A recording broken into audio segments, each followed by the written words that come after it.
আছে নাকি? লকার খোলা। রোজ যখন সকালে কুড়ানো ছেলেটা আসে, আজও তাকে এদিকে ঘুরতে দেখেছি।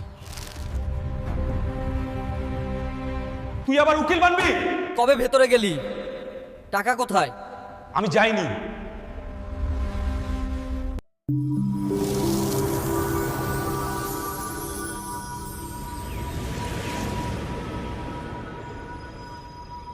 বিকাল ৩টে নাগাদ দেবনগর শহরটা যেন একটা গভীর নিঃশ্বাস ফেলছিল। আকাশের রং হালকা কমলা গোলাপি মিশ্রণে মিলিয়ে যাচ্ছিল। রাস্তায় গাড়ির শব্দ কিছুটা কমে এসেছে। আর ঠিক সেই সময় শহরের সবচেয়ে ধনী অঞ্চল রাজেন্দ্রনগরে অবস্থিত গোপাল দাস জুয়েলার্সের বিশাল বাংলোর ভেতর থেকে হঠাৎ এক তীব্র চিৎকার ভেসে এলো। চোর! কেউ আছে নাকি? লকার খোলা! ভেতর থেকে মালিকের স্ত্রীর গলা কেঁপে উঠছিল, আতঙ্কে ভাঙা গলায়। স্টিলের লকারের দরজা খোলা, ভেতরটা শূন্য। কোটি কোটি টাকার নোট, সোনার গয়না, গুরুত্বপূর্ণ ব্যবসায়িক কাগজপত্র সব উধাও। বাড়ির নিরাপত্তারক্ষী দৌড়ে এলো। পাড়ার লোকজন জড়ো হতে শুরু করলো। কে আজ সকাল থেকে এদিকে এসেছে? মালিকের প্রশ্নে সবাই এদিক ওদিক তাকাতে লাগলো। তখনই একজন চিৎকার করে উঠল, ওই দেখুন, রোজ যখন সকালে কুড়োনো ছেলেটা আসে, আজও তাকে এদিকে ঘুরতে দেখেছি। সন্দেহের তীর এসে পড়ল একটি ১৭ বছরের রোগা পাতলা ছেলের ওপর, যার নাম করণ শর্মা। সকাল ৫টা। শহর তখনও ঘুমের আড়াল থেকে পুরোপুরি বেরোয়নি। কানপুর লখনৌ রেল লাইনের ব্রিজের নিচে ঠান্ডা হাওয়া বইছিল, কিন্তু করণের কাজের তালিকা তখনই শুরু হয়ে গেছে। প্লাস্টিকের বস্তা কাঁধে, হাতে বাঁকা লোহার ছড়ি, সে দ্রুত পায়ে হাঁটছে। সূর্য ওঠার আগেই সব ভালো জিনিস অন্য কেউ তুলে নেবে কাকা, সে মনে মনে বলল। তার মা ৫ বছর আগে যক্ষ্মায় মারা গেছে। বাবা রিকশা চালাতেন, কিন্তু এক ভয়ঙ্কর দুর্ঘটনায় মেরুদণ্ডে আঘাত পেয়ে এখন বিছানায় শয্যাশায়ী। রেললাইনের পাশে টিনের ছাওয়া ছোট্ট ঘরটাই তাদের একমাত্র আশ্রয়। আবর্জনা করণের কাছে ময়লা নয়, বেঁচে থাকার উপায়। প্রতিদিন সে রাস্তার ধার থেকে প্লাস্টিক, লোহা, কাগজ, ভাঙা জিনিসপত্র কুড়িয়ে এনে স্থানীয় স্ক্র্যাপ ডিলারের কাছে বিক্রি করে। সেই কয়েকশো টাকায় বাবার ওষুধ, দুবেলা ভাত আর ঘরের ভাড়া মেলে। মাঝে মাঝে আবর্জনার স্তূপে এমন কিছু পেয়ে যায় যা অন্যদের কাছে অকেজো, কিন্তু তার কাছে অমূল্য। পুরনো ঘড়ি, ভাঙা রেডিও বা কোনো পুরনো বই। ঠিক ৩ মাস আগে এক ভেজা খবরের কাগজের স্তূপের নিচ থেকে সে একটা মোটা বই বের করেছিল। মলাটের রং নীল, কোনাগুলো ছেঁড়া, কিন্তু কাভারে স্পষ্ট অক্ষরে লেখা ভারতীয় সংবিধানের পরিচয়। পাতাগুলো ভাঁজ করা, ধুলো মাখা, কিন্তু প্রতিটি শব্দ যেন তার দিকে তাকিয়েছিল। বেশি না ভেবেই বইটা বস্তায় ভরে নিল। সন্ধ্যায় বাড়ি ফিরে বাবা ঘুমিয়ে পড়লে সে প্রথমবার বইটা খুলল। শব্দগুলো কঠিন, আইনি পরিভাষা তার মাথার ওপর দিয়ে বয়ে গেল, কিন্তু একটা লাইন তাকে স্থির করে দিল। সকল নাগরিক আইনের দৃষ্টিতে সমান। সে বাক্যটা ২ বার, ৩ বার, ৫ বার পড়ল। মনে হলো যেন কেউ সরাসরি তার কানে ফিসফিস করছে। পরের দিন থেকে সে রোজ অল্প অল্প করে পড়তে শুরু করল। শব্দ না বুঝলে আশেপাশের সরকারি স্কুলের দেওয়ালের পোস্টার, বাতিল চিঠি, এমনকি ফেলে দেওয়া পুরনো খবরের কাগজ পড়ে অর্থ বোঝার চেষ্টা করত। সে জানত না এই বইটি একদিন তার জীবনের সবচেয়ে বড় হাতিয়ার হয়ে উঠবে। সেই দিনটিও শুরু হয়েছিল স্বাভাবিকভাবেই। করণ রাস্তার ধার থেকে প্লাস্টিক আর লোহা বাঁধছিল। পাশেই গোপাল দাসের বিশাল পাঁচিল ঘেরা বাংলা। সে প্রায়ই এদিকে আসে, কারণ ধনী পাড়ার আবর্জনায় ভালো মানের স্ক্র্যাপ মেলে। ওরে, এত কাছে ঘেসিস না! গার্ডের ধমক খেয়ে করণ মাথা নিচু করে সরে গেল। জি মালিক, আমি শুধু কাগজ কুড়োচ্ছি। বিকাল গড়িয়ে এলো। হঠাৎ বাংলোর ভেতর থেকে আতঙ্কিত চিৎকার, লকার খোলা, টাকা উধাও, গেট খোলা, লোকজন ছুটছে। কে আজ সকালে এদিকে ছিল? ওই কুড়ানো ছেলেটা রোজ এখানে ঘুরে, সন্দেহ ওর ওপরই। পুলিশ এলো। করণ বলল, আমি কিছু করিনি ম্যাডাম, আমি বাইরেই ছিলাম। কিন্তু সত্যি কথা শুনেও যারা শোনেনি তাদের জন্য সন্দেহই যথেষ্ট। নাসিম আহমেদ তার একমাত্র বন্ধু। দৌড়ে এলো। সাহেব, ও চুরি করে না। কনস্টেবল তাকে ধাক্কা দিয়ে সরিয়ে দিল। চুপ কর, তুই আবার উকিল বানবি? থানায় রাত পর্যন্ত জেরা। কবে ভেতরে গেলি? টাকা কোথায়? আমি যাইনি। লকআপের লোহার শিকের পেছনে বসে করণ প্রথমবার অনুভব করল সত্যি বলা যথেষ্ট নয়, তা প্রমাণ করতে হয়। আর প্রমাণ করতে শুধু সাহস নয়, আইনের ভাষা জানতে হয়। পরের দিন সকালে তাকে পুলিশ ভ্যানে করে দেবনগর জেলা ও দায়রা আদালতে নিয়ে যাওয়া হলো। হাতে হাতকড়া নেই, কিন্তু রাস্তার দুপাশের মানুষের দৃষ্টি যেন আগে থেকেই তাকে দোষী সাব্যস্ত করে রেখেছে। আদালতের ভারী কাঠের দরজা ঠেলে ভেতরে ঢুকতেই মনে হলো যেন ইতিহাসের এক নতুন অধ্যায় শুরু হচ্ছে। তার বাবা পেছনের বেঞ্চে কাঁপতে কাঁপতে বসে আছেন। সরকারি উকিল দাঁড়িয়ে বললেন, মাননীয় আদালত, অভিযুক্ত ঘটনাস্থলের আশেপাশে বারবার দেখা গেছে। পরিস্থিতিগত প্রমাণ তার বিরুদ্ধেই ইঙ্গিত করছে। বিচারক জিজ্ঞেস করলেন, উকিল আছেন? করণ চুপ করে রইল। তার মনে পড়ল সেই নীল মলাটের বইয়ের কথা, আইনের সামনে সবাই সমান। সে ধীরে হাত তুলল। মাননীয় জজ সাহেব, আমি কি নিজেই আমার কথা বলতে পারি? বিচারক কিছুক্ষণ তাকিয়ে রইলেন। তুমি আইন জানো? পুরোটা নয়, কিন্তু যতটুকু বুঝেছি তা সত্যি বলার জন্য যথেষ্ট। ঠিক আছে, শুনানি শুরু হোক। করণ জানত এটা শুধু একটি মামলা নয়, এটা তার অস্তিত্বের লড়াই, আর সেই লড়াইয়ের প্রথম পদক্ষেপ আজ থেকেই শুরু। বিচারক করণের দিকে তাকালেন। অভিযোগের জবাব দাও। করণ এগিয়ে এলো। তার গলা স্পষ্ট, কিন্তু কাঁপছে না। মাননীয় বিচারপতি, আমি রোজ ওই পথ দিয়ে যাই, কারণ ধনী পাড়ার আবর্জনায় ভালো মানের লোহা আর প্লাস্টিক মেলে। সেদিনও আমি বাইরেই ছিলাম, দোকান থেকে এক বোতল জল নিয়েছি, দুধওয়ালার সাথে 5 মিনিট কথা বলেছি, আর ফুটপাথ থেকে একটা ভাঙা স্মার্টফোন তুলেছি। আমি ভেতরে ঢুকিনি। যদি আমি চুরি করতাম, তবে কি পুলিশের চোখের সামনে দাঁড়িয়ে থাকতাম? সন্দেহের ভিত্তিতে কাউকে দোষী সাব্যস্ত করা যায় না। আমি প্রমাণ চাই। কৌশলী বিরক্তি নিয়ে বললেন, গরিব শ্রেণীর মধ্যে এ ধরনের অপরাধের প্রবণতা বেশি দেখা যায়, এটা সামাজিক বাস্তবতা। করণ পাল্টা জবাব দিল, মাননীয় আদালত, পোশাক বা আয় কখনো চরিত্রের প্রমাণ হয় না। ভারতীয় সংবিধানের ধারা 14 স্পষ্ট বলে, আইনের দৃষ্টিতে সবাই সমান। যদি সমান হয়, তবে তদন্তও সমান হওয়া উচিত। আমি অনুরোধ করছি, বাংলোর সিসিটিভি ফুটেজ আদালতের সামনে সম্পূর্ণরূপে প্রদর্শন করা হোক। শুধু আমার মুখ নয়, পুরো সময়রেখা দেখা হোক। বিচারক কিছুক্ষণ নীরব থাকলেন, তারপর বললেন, ফুটেজ পেশ করা হোক। স্ক্রিনে ছবি ভেসে উঠল। সকাল 6:12। গেট খুলছে, বন্ধ হচ্ছে, গৃহকর্মীরা আসা যাওয়া করছে। করণ দূরে রাস্তার পাশে দেখা যাচ্ছে, কাঁধে বস্তা, ঝুঁকে পড়েছে আবর্জনার স্তূপে, কিন্তু ভেতরে ঢোকার কোনো দৃশ্য নেই। কৌশলী দ্রুত বললেন, দেখুন মাননীয় আদালত, অভিযুক্ত ঘটনাস্থলের ঠিক সন্নিকটেই ছিল। উপস্থিতিই সন্দেহের যথেষ্ট কারণ। করণ মাথা নেড়ে বলল, না স্যার, উপস্থিতি অপরাধ নয়। ফুটেজটি সামনে থেকে পিছনে পর্যন্ত দেখান। কে ভেতরে গেল, কে বেরোলো, কতক্ষণ ছিল। ভিডিও এগোলো। 6:28। একজন লোক গেটের কাছে এলো। সাদা শার্ট, খাকি প্যান্ট, মাথায় কালো ক্যাপ। দ্রুত ভেতরে ঢুকল। 6:43। সেই একই ব্যক্তি বেরোলো, হাঁটা আগের চেয়ে দ্রুত, হাতের ভঙ্গি অস্বাভাবিক রকমের টান। করণ আঙুল তুলল। এই ব্যক্তিটিকে? বাড়ির মালিক অস্বস্তিতে বললেন, রমেশ, আমাদের মালি, রোজ বাগান পরিচর্যা করতে আসে, এর সাথে চুরির কোনো সম্পর্ক নেই। করণ ফিরে তাকালো বিচারকের দিকে। মাননীয় আদালত, যদি শুধু আমার ওপর সন্দেহের ভিত্তিতে গ্রেপ্তার করা যায়, তবে ফুটেজে যারা ভেতরে গেছে তাদের সবার জেরা হয়েছে কি? রমেশের বাড়িতে তল্লাশি হয়েছে কি? তার ফোন রেকর্ড যাচাই করা হয়েছে কি?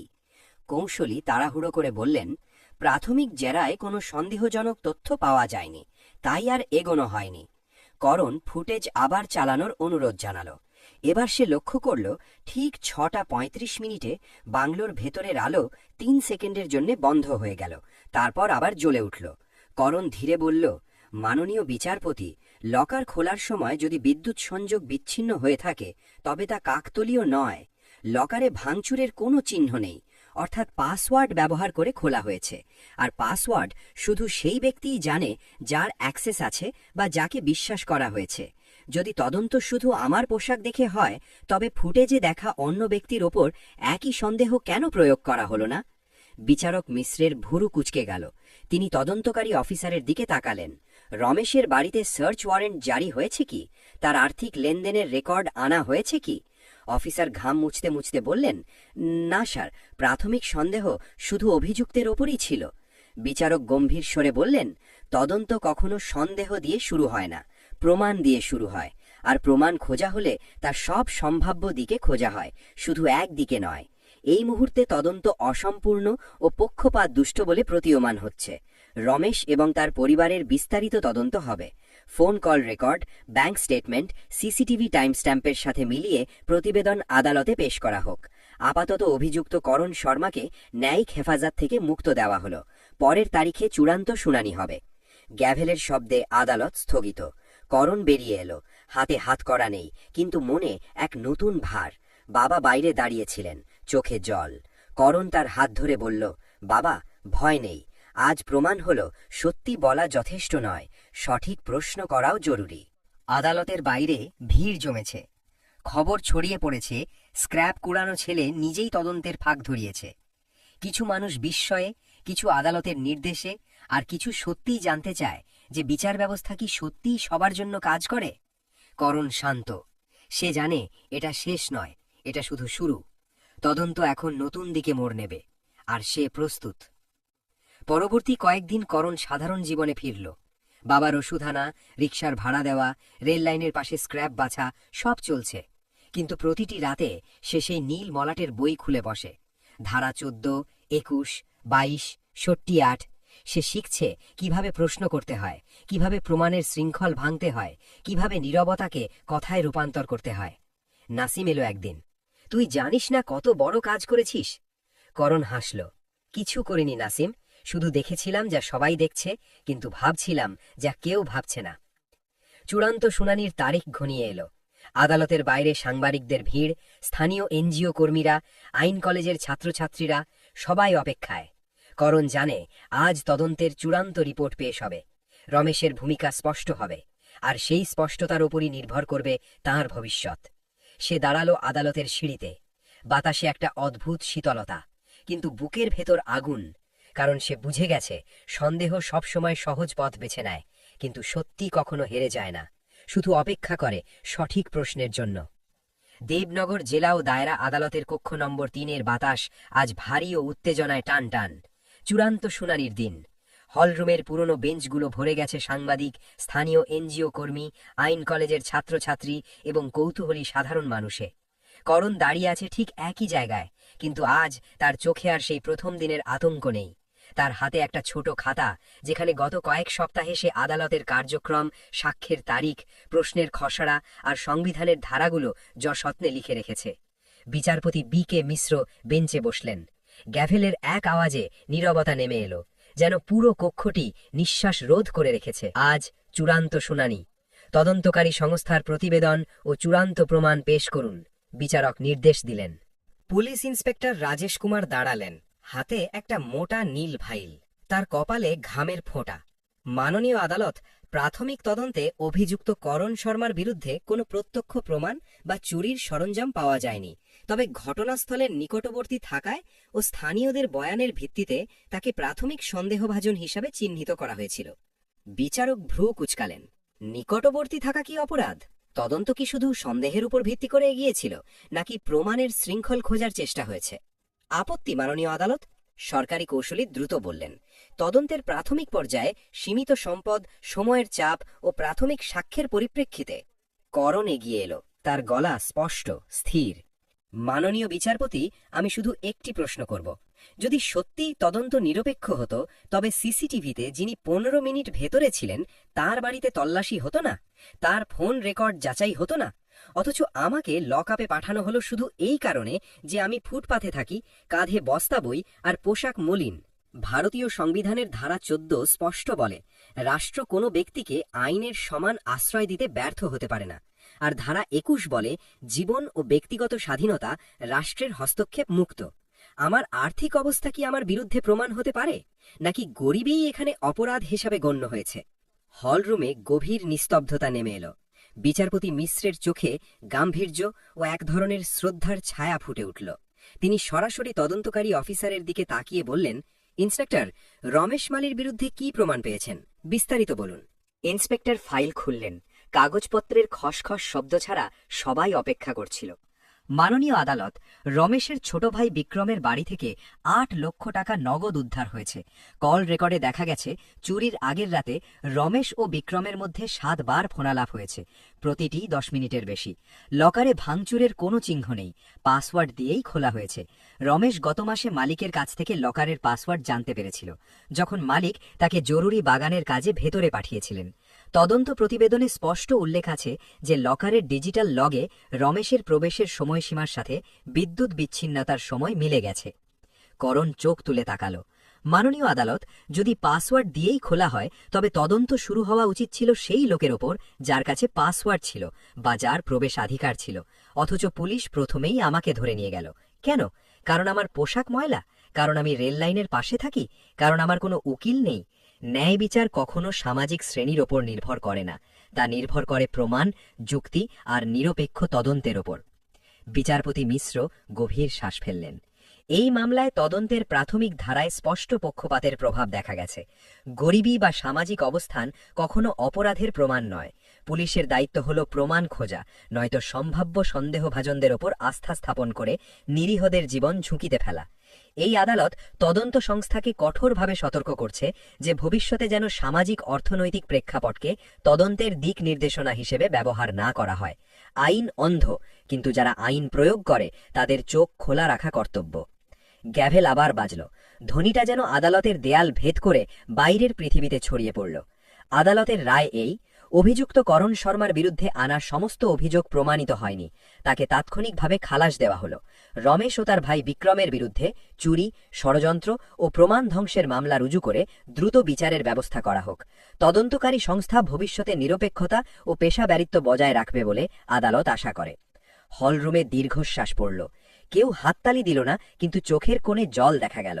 করণের বাবা কাঁদতে কাঁদতে উঠে দাঁড়ালেন। করণ ধীরে হেঁটে বাইরে এলো। রোদ চোখে পড়ল, কিন্তু মনে হলো যেন বছরের পর বছরের ভার নেমে গেল। আদালতের গেটের বাইরে সেই একই মানুষ দাঁড়িয়েছিল যারা প্রথম দিন তাকে চোরের মতো দেখেছিল। আজ কেউ কিছু বলল না।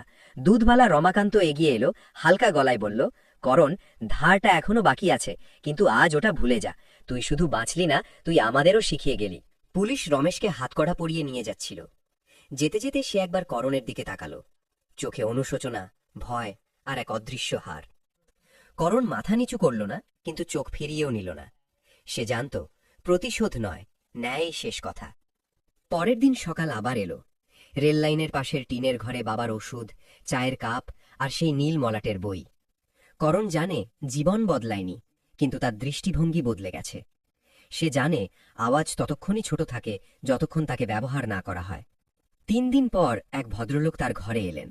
চশমা, ধুতি পাঞ্জাবি, হাতে একটি ফাইল। আমি অ্যাডভোকেট সুব্রত রায়, স্থানীয় বার অ্যাসোসিয়েশনের সদস্য। তুমি যদি পড়তে চাও আমি সাহায্য করতে পারি। আইন পড়া শুধু পরীক্ষা দেওয়ার জন্য নয়, কখনো কখনো তা বোঝার জন্য, আবার কখনো তা ব্যবহার করার জন্য শেখা হয়। প্রতিটি মামলা জয়ের জন্য লড়া হয় না, কিছু মামলা শুধু বোঝার জন্যও লড়া হয়। করণ হাত বাড়িয়ে দিল। আমি পড়তে চাই স্যার, শুধু আমার জন্যে নয়, যারা কথা বলতে পারে না তাদের জন্যও। সে রাতের আকাশে তারা জ্বলছিল। করণ বইটা খুলল। এবার সে শুধু পড়ছিল না, সে প্রস্তুতি নিচ্ছিল। সংবিধানের প্রতিটি পাতা যেন তার ভবিষ্যতের মানচিত্র হয়ে উঠল। সন্দেহ সবসময় সহজ পথ বেছে নেয়। সত্যি কখনো হেরে যায় না, শুধু অপেক্ষা করে সঠিক প্রশ্নের। কাপড়, ঠিকানা বা ব্যাংক ব্যালেন্স কখনো চরিত্রের মাপকাঠি নয়, কিন্তু নীরবতা প্রায়শই অন্যায়কে শক্তি যোগায়। সমতা শুধু বইয়ের পাতায় লেখা থাকে না, তাকে দাঁড়িয়ে কথা বলে প্রমাণ করে আদায় করতে হয়। করণ শর্মা কাল আবার সকালে উঠবে, রেল লাইনের পাশ দিয়ে হাঁটবে, আবর্জনা বাঁচবে। কিন্তু এবার তার চোখ শুধু লোহা বা প্লাস্টিক খুঁজবে না, খুঁজবে সেই শব্দগুলো যেগুলো একদিন অন্য কারো জীবনে আলো আনবে। কারণ সে জানে আইন শুধু শাস্তির হাতিয়ার নয়, কখনো কখনো তা মুক্তির চাবিকাঠি। আর সেই চাবি খুঁজে পেতে হলে প্রথমে নিজেকে খুঁজে পেতে হয়।